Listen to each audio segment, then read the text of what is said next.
So we were wandering around the beautiful city, the old city of Montenegro, a couple of weeks ago.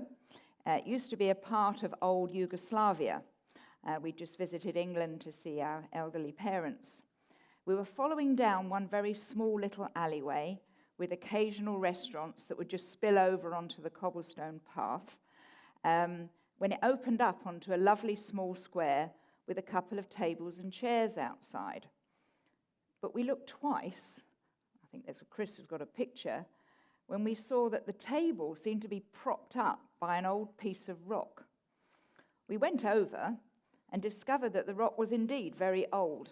In fact, it was the remains of a first century Roman sacrificial altar, just standing there propping up a table. Never happened in America or England. It would be guarded by people, and whatever.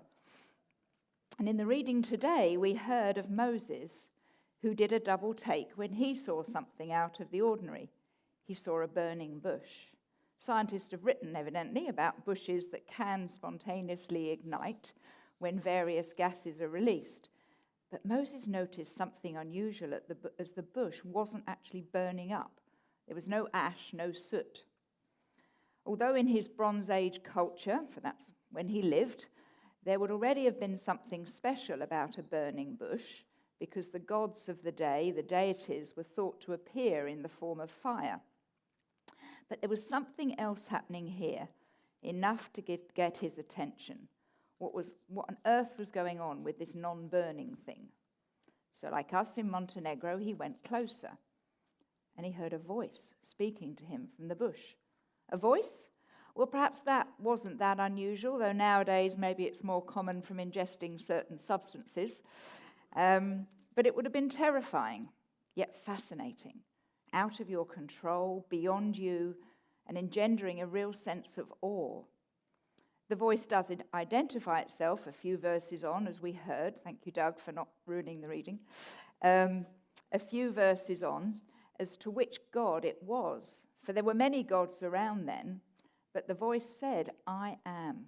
I am the God of Abraham, Isaac, and Jacob. And actually, again, that was something odd. A God who defined itself by relationship with real humans. That's an interesting thing, but I'm not going to go there. Then we get to what the voice said. It was something very concrete and practical.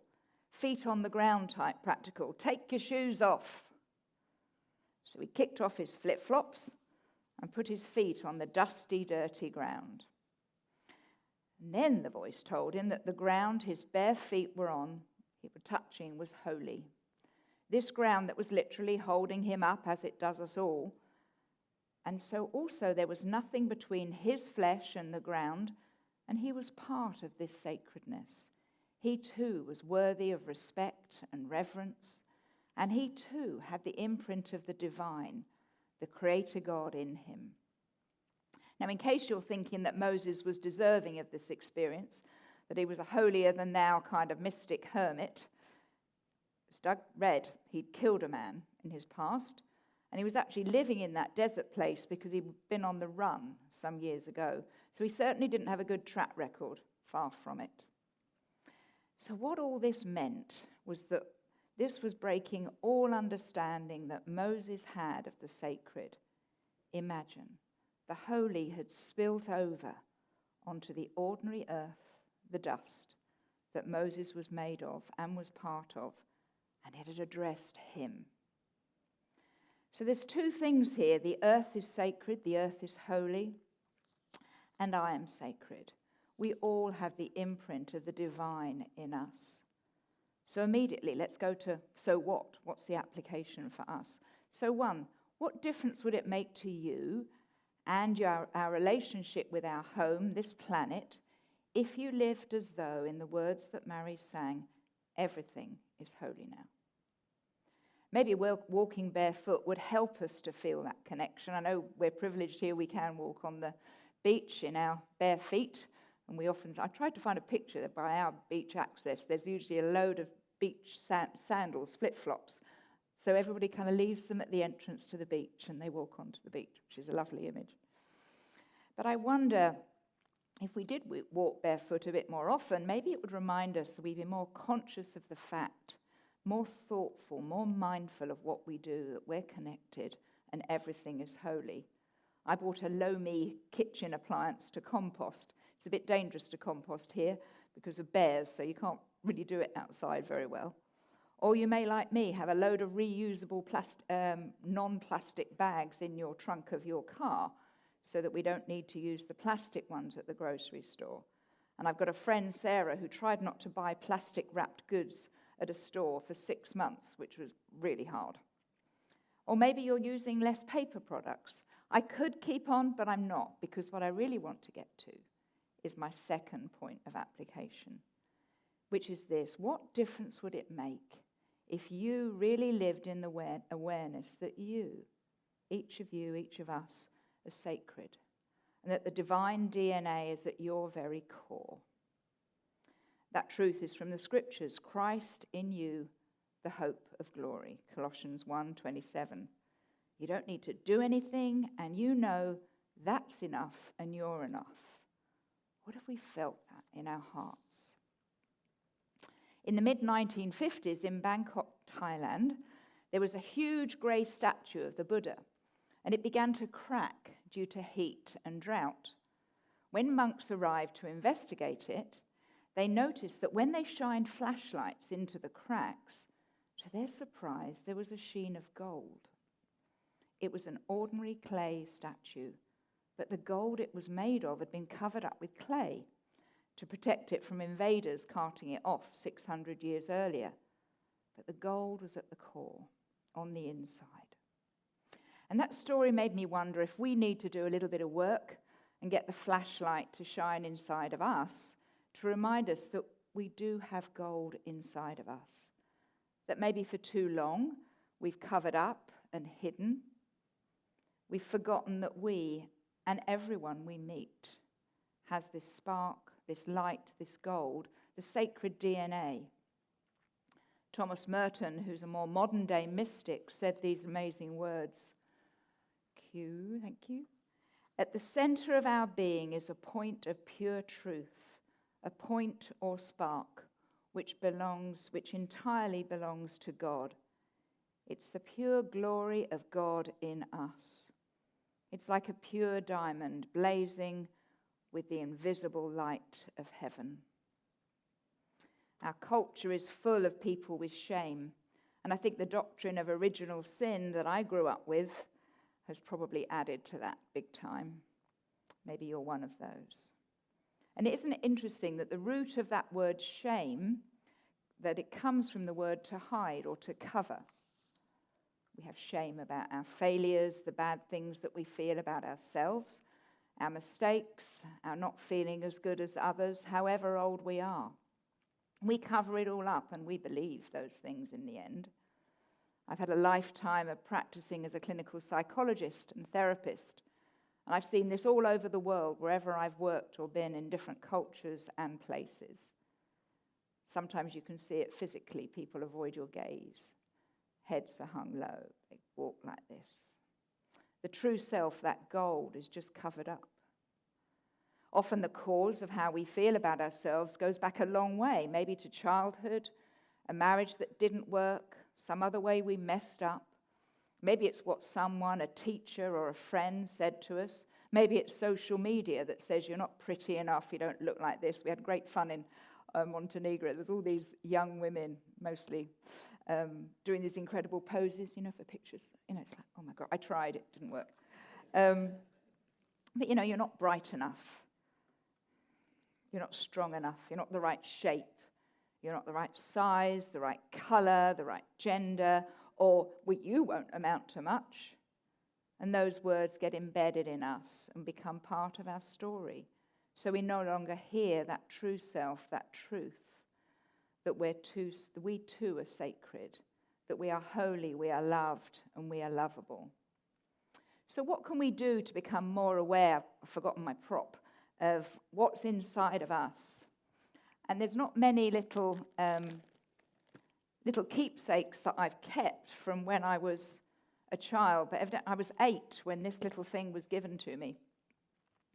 And I still have it, and it's like, I haven't got much that goes back then. I got rid of my Golden Bells hymn book, which has the same hymns that Ronnie sort of sings. It's like, wow, we're in a different continent. But this remains, and it says, be kind to one another, Ephesians 4:32. And I received this from Mr. John Tryon, who was a bespectacled, short, balding, older man. I can remember him, amazing. And there's a date on the back, and I received it during a Sunday School Awards presentation. Don't know what for, being a good girl or something, probably. But it is intriguing why I kept this. And I think deep down, I knew there was a key here to something, but it's almost like it seems too simple. Just be kind to everyone. But the key that I'm only fully discovering now, really, and indeed I think our world is, all the faith traditions are too, is to treat myself and everyone and everything as holy, as sacred, by being kind, by being loving. Love is patient and kind. It's one of the descriptors in 1 Corinthians 13. And kind to each other and kind to planet Earth, our one and only home. No plan B, as many have said. In fact, Jesus said that loving starts with loving yourself, being kind to me. Love your neighbour as yourself. And we often switch over that. But actually, when we see ourselves as God, our creator maker, sees us as sacred and having God's DNA, that gold in the middle, then and only then can we show that same pure love, grace, and mercy to others. I have to learn to do it with me first.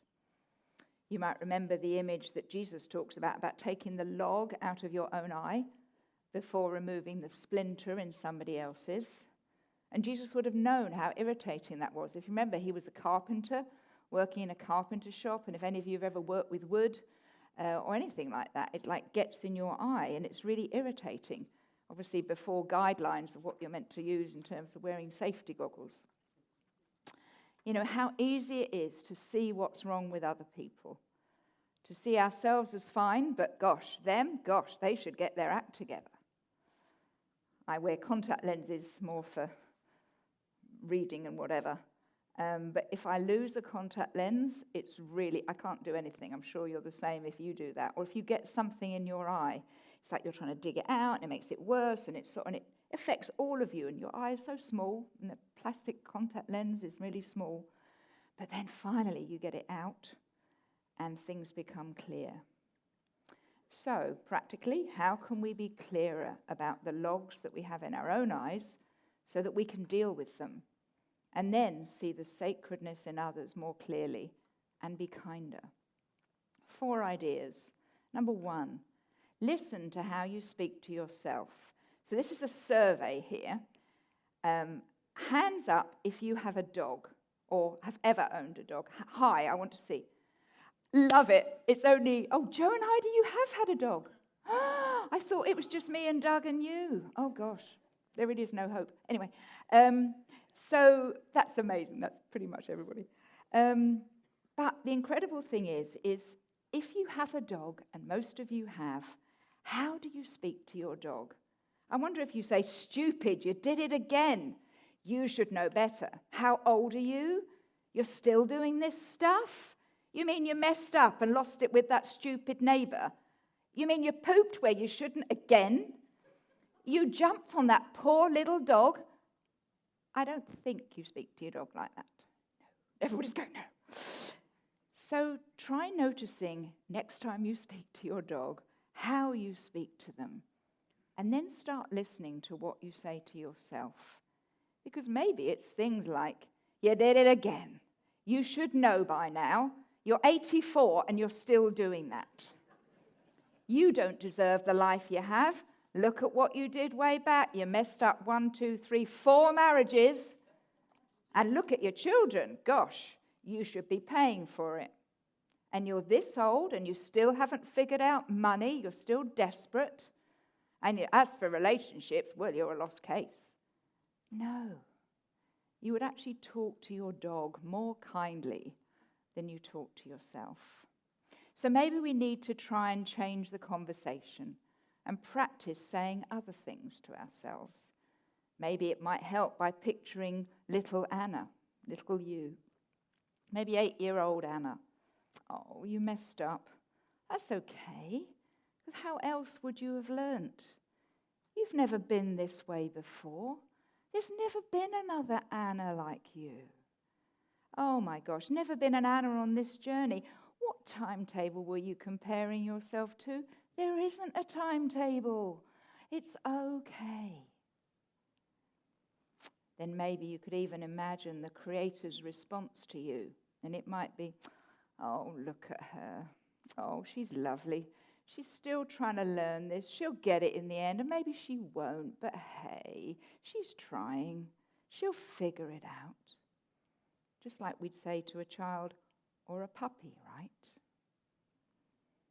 So that's the first idea. The second one, to help us to see the logs in our own eyes so that we can better see the sacredness in ourselves and others, is to spend a few minutes each day being quiet, with no phone, no TV, nothing.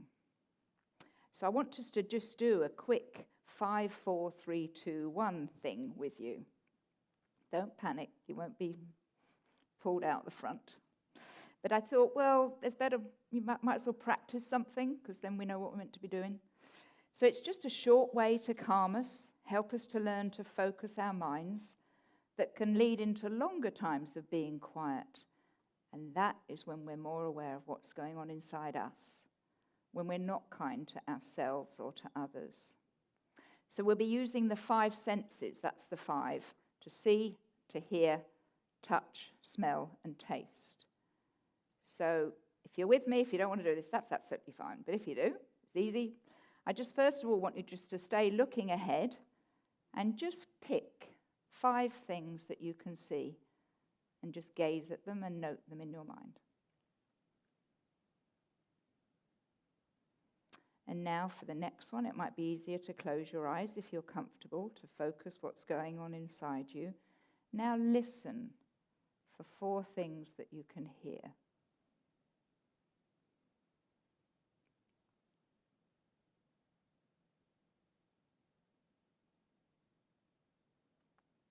Now 3 things that you're touching or you can feel.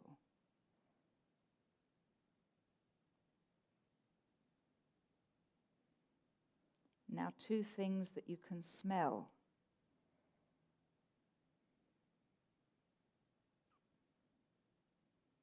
And now 1 thing that you can taste. When you're ready, just open your eyes.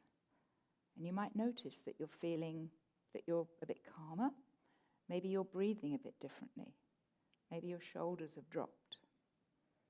In every day, doing 5, 4, 3, 2, 1, it can lead you to breathing more slowly in and out, and it can be the beginning of a meditation practice. Maybe just set a timer for 2 minutes, 1 minute, and focus on your breath in and out.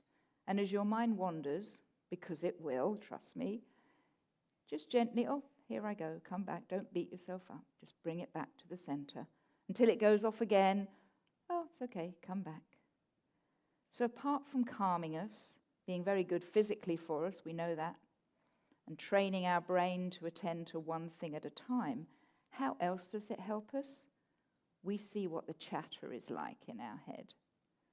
You may have noticed even now, just doing that, some conversation in your head. I don't know, things like, oh, I feel stupid, or I could never do this kind of thing, or am I doing it well enough, or what are other people doing? And even that might tell you something about you. And in that we notice perhaps we're not being very kind to ourselves. We beat ourselves up. We're not doing it well enough, or we're worried about what others are doing.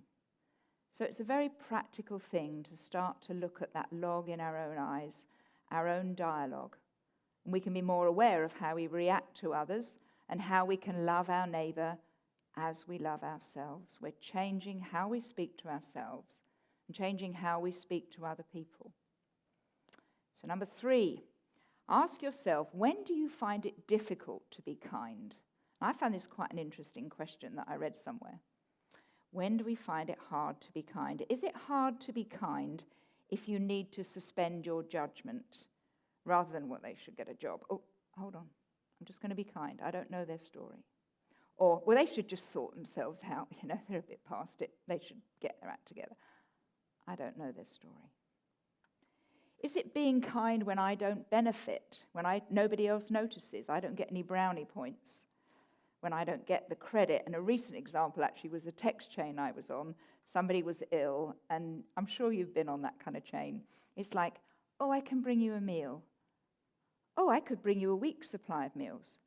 I'll bring you a gift certificate for Pescado. Oh, I can... And it goes on and on and on and on. And then you suddenly get to the text chain and you think, oh, gosh, I can't do anything now. Or you feel, okay, what can I do? I know I can take your children to school every day and pick them up and take them to activities at the weekend. And I think, hold on. Maybe sometimes we do things because it looks good. It's what we're meant to do. And, I try and resist the urge now to enter in, but maybe just privately text the person. But that means I don't get any kudos. Maybe they misunderstand me. Maybe everybody else thinks, oh, she's selfish. But that isn't what being kind and being loving is about. And then the fourth one in this little bit was maybe it's hard to be kind if you have to put yourself out. Somebody maybe asks for some money, a gift, somebody you know who's struggling. And maybe for some of us it's pretty, okay, that's fine. How much would you like? And you write them a check. But actually, maybe the harder thing is to say, well, let's go out for coffee. Tell me what's going on. Because we then have to listen to their story. We get drawn in. We get involved with their pain. And we have to maybe be honest and say, actually, I can't do anything right now. So being kind is not superficial etiquette, being polite and people-pleasing. So then the fourth idea. So the first one, listen to how I speak to me. 2, spend a few moments each day being still. 3, ask, when do I find it difficult to be kind? And then lastly, when am I least likely to be kind? Could be when you're tired. Could be when you're hungry. Could be when you're in a hurry. Certainly if you're driving, you're not going to be kind to many people. I won't go there. Or maybe if the person we're trying to love is a particular colour that triggers you, or a particular political persuasion, quite often these days, or their economic status. Maybe it's the waiter or the waitress. I remember that saying about you advise your daughter, watch how your date treats the waiter. And maybe we have to do that too. It's something small and little, but it's about being kind. But maybe it's hard to do that if you're in that setting. And then one last thing that actually is probably the most important and the most surprising is that the more we love, the more boundaries we need to guard our space at the center, to guard that gold. And I think it's a really important caveat to do at the end of this kind of talk, because often we mistake being loving and kind, which I think is what I used to think about this little image, that being kind, oh, it's just easy, just do it to everybody. But actually, it's the hardest thing ever, because if we mistake kindness and love for that kind of soppy, puppy dog kind of love that's unlimited, boundless, we end up being abused. We end up being walked over. And we end up losing who we are. I've been there. I didn't stand up for myself. I let people play me. I let people use me for their own ends. I was asked to speak if actually, there was a little bit in the sermon that was about women, and this guy really didn't feel he could talk about women being abused, so it was a 10-minute slot, etc. But we often have to learn the hard way, don't we? And of course, how else would we learn? Do we learn just because it's easy? No, learning is hard, however old we are. We often don't think of it this way, but Jesus actually modeled that kind of boundary setting. He went off by himself. He needed replenishment, space, and time. He didn't heal everyone. He didn't go everywhere. He didn't do all the work himself, but he engaged others to help him or do his work for him. There's your model. And it's hard. It's very hard. It's tough, awkward, and even embarrassing sometimes. So this great universal love that Christ talks of comes with extremely firm boundaries. Maybe that's what we need to practice. Brené Brown, a social researcher, noticed that people in her research who were the most compassionate and kind, they were the most boundaried people of all. It's a bit of a shock. They set limits. They said no. So here's a permission slip for you all to set up boundaries. And maybe sometimes, however old or however young we are, we need permission slips. So think about what boundaries you need to set up. I'm learning not to let everyone in my circle. There was a couple we used to meet with who would always rehearse a story about the first time we met. It was about something I said. I'm pretty sure it was very small, but for them, big. I'd already apologized. Genuinely, I was really sorry I'd upset this lady. And in fact, I did it at the time, and every time it came up, every time we met them for dinner, it would start with this little thing that happened. But by the end, I realized, no, I couldn't keep meeting with them on those grounds. Enough. I was beginning to dread the evenings, go through what I would say beforehand. So the next time we met, when it came up again, I said, actually, no, enough. This is painful. I don't know what else you want me to say. I've said sorry. I feel stupid, but it isn't funny anymore for me. Enough. We don't see them anymore, which is interesting. And that's sometimes the consequence when we make a line. But that's okay, because I have a circle around me. I am sacred. I am made in God's image. There's the gold inside of me. So today, take off your shoes. You're standing on holy ground. You will not walk over me, and in turn, I will not walk over you. I will speak to you in the same way I'm learning to speak to myself, with kindness, with love. I will be curious, give you the benefit of the doubt, not expect anything, and that will be the case, whatever your color, your preferences, your choices, your mess-ups, your difference. And I will ask you to step back if you come uninvited into my circle. I will be kind and patient with me as I'm learning to love myself so I can live out that love to you. Christ in us, the hope of glory. Amen. Let's just have a couple of minutes just quiet as we just allow that to sink into us.